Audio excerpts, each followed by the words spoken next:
আসসালামু আলাইকুম প্রিয় শিক্ষার্থী, সপ্তম শ্রেণীর ষান্মাসিক মূল্যায়ন 2024, বিষয় বিজ্ঞান, তারিখ 20/7/2024। মানে তোমাদের 20 তারিখে যে পরীক্ষাটা ছিল বিজ্ঞান, সেটা তো হচ্ছে কারণবশত তোমরা জানোই যে সেটা পরীক্ষাটা হতে পারেনি। তো পরবর্তীতে এই পরীক্ষাটা হবে, সেটার ওপরই হচ্ছে আমরা প্রশ্ন এবং প্রশ্নের উত্তর দিয়ে দিচ্ছি। এখানে কাজ 1, দেখো কাজ 1-এ কী বলছে, যে তোমার এলাকার পরিবেশে যে উদ্ভিদ ভালো জন্মে অন্য পরিবেশে তা ভালো ফলন দেয় না কেন, এটা হচ্ছে ব্যাখ্যা করো।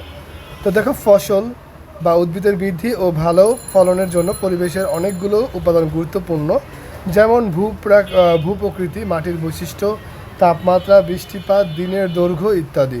এই উপাদানগুলোর তারতম্যের কারণেই এলাকায় বা পরিবেশে ভিন্নতায় ফসল বা উদ্ভিদের ফলনে তারতম্য হয়। যেমন আম উৎপাদনের অনুকূল পরিবেশগত উপাদান বিদ্যমান থাকায় রাজশাহী, চাঁপাইনবাবগঞ্জ জেলায় আমের ফলন ভালো হয়। আবার দেশের অন্য অঞ্চলের এলাকায় পরিবেশগত উপাদান অনুকূল না হওয়ায় সেখানে আমের ফলন ভালো হয় না। একইভাবে অন্যান্য ফসল বা উদ্ভিদের ফলনও পরিবেশের ভিন্নতায় কম বেশি হয়। সুতরাং পরিবেশের উপাদানের ভিন্নতায় আমার এলাকার পরিবেশে জন্মানো উদ্ভিদ অন্য পরিবেশে ভালো ফলন দেয় না। তো 1 নম্বর তোমাদের যে উত্তরটা ছিল কাজ 1-এর, সে উত্তরটা হচ্ছে তোমরা পেয়ে গেলে। এখন চলে আসে আমরা কাজ 2-এর উত্তরে। কাজ 2 একক কাজ, এটা হচ্ছে অ্যাসাইনমেন্ট আকারে। বাংলাদেশের জীববৈচিত্র্য সংরক্ষণে তোমার সুপারিশ প্রদান করো। হ্যাঁ, তোমার বাংলাদেশ জীববৈচিত্র্য সংরক্ষণে তোমার সুপারিশ প্রদান করো। তো দেখো, উত্তর অ্যাসাইনমেন্ট শিরোনাম বাংলাদেশের জীববৈচিত্র্য সংরক্ষণের সুপারিশ। বর্ণনা বাংলাদেশের জীববৈচিত্র্য সংরক্ষণে আমার সুপারিশ। 1, প্রাকৃতিক পরিবেশের কিছু অংশ সংরক্ষিত এলাকা হিসেবে চিহ্নিত করা, অর্থাৎ সেখানে যেমন অবস্থায় আছে তেমন অবস্থায় রাখা। 2, বেশি করে বৃক্ষরোপণ করা। 3, জীববৈচিত্র্যের গুরুত্ব সম্পর্কে জনগণকে সচেতন করে তোলা। 4, রাসায়নিক সারের ব্যবহার কমিয়ে প্রাকৃতিক সারের ওপর গুরুত্ব দেওয়া। 5, বন্যপ্রাণী নিধন ও পাচার রোধ করা। তো আমরা হচ্ছে অ্যাসাইনমেন্ট কাজ 2-এর অ্যাসাইনমেন্ট যেটা ছিল সেটার উত্তর কিন্তু আমরা ইতিমধ্যে পেয়ে গেলাম। তো এটা হচ্ছে লিখে দিবা। তারপর দেখো কাজ 3। কাজ 3-এ দেখো কী আছে, একক কাজ। এটা হচ্ছে অণু ও পরমাণুর মধ্যে পার্থক্য লিখতে হবে। তো দেখো, এটা আমি হচ্ছে উত্তরটা এখান থেকে লিখে দিয়েছি। উত্তর, অণু ও পরমাণুর মধ্যে পার্থক্য নিম্নরূপ। 1, একাধিক সংখ্যক পরমাণু পরস্পরের সাথে রাসায়নিক বন্ধনে যুক্ত হয়ে অণু গঠিত হয়। তারপর দেখো, ওইখানে পরমাণুটা লিখবা, মৌলিক পদার্থের ক্ষুদ্রতম কণা হলো পরমাণু।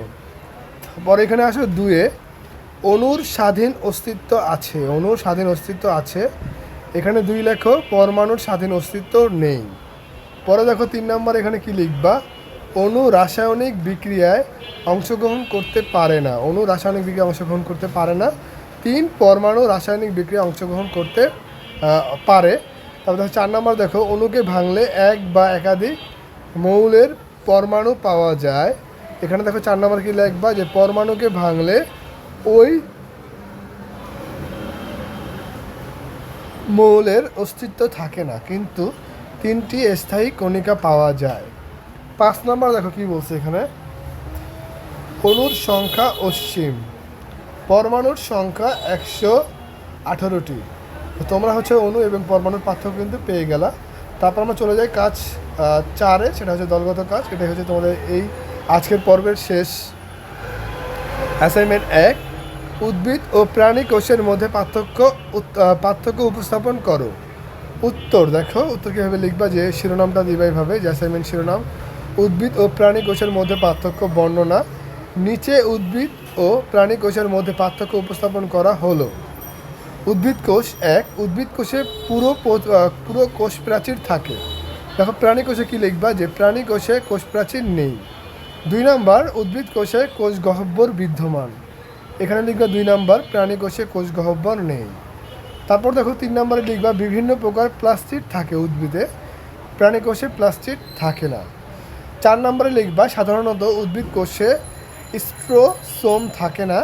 এখানে 4 নম্বরে লিখবা, প্রাণী কোষে সর্বদা স্ট্রোসোম থাকে। দেখো এখানে লিখবা 5 নাম্বার, অণুবীক্ষণ যন্ত্রে গলজি বস্তুর উপস্থিতি কম দেখা যায়। এখানে লিখবা অণুবীক্ষণ যন্ত্রে প্রায়শ গলজি বস্তু দেখা যায়। তো এই ছিল তোমাদের আজকের পর্বের বন্ধুরা, তোমাদের যে নমুনা প্রশ্ন এবং যে নমুনা প্রশ্নের উত্তর। তো তোমাদের যে বিজ্ঞান যে পরীক্ষা যে নমুনা প্রশ্নের পরীক্ষার যে প্রশ্ন আসতে পারে সেটা হচ্ছে এই সমাধান। তো আশা করি তোমরা হচ্ছে এখান থেকে কমন পেয়ে যাবা। তো আজকের মতো এখান থেকে বিদায় নিচ্ছি। পরবর্তী ক্লাসে তোমাদেরকে স্বাগতম থাকবে। সবাই ভালোভাবে সুস্থ থাকবে। আল্লাহ হাফেজ।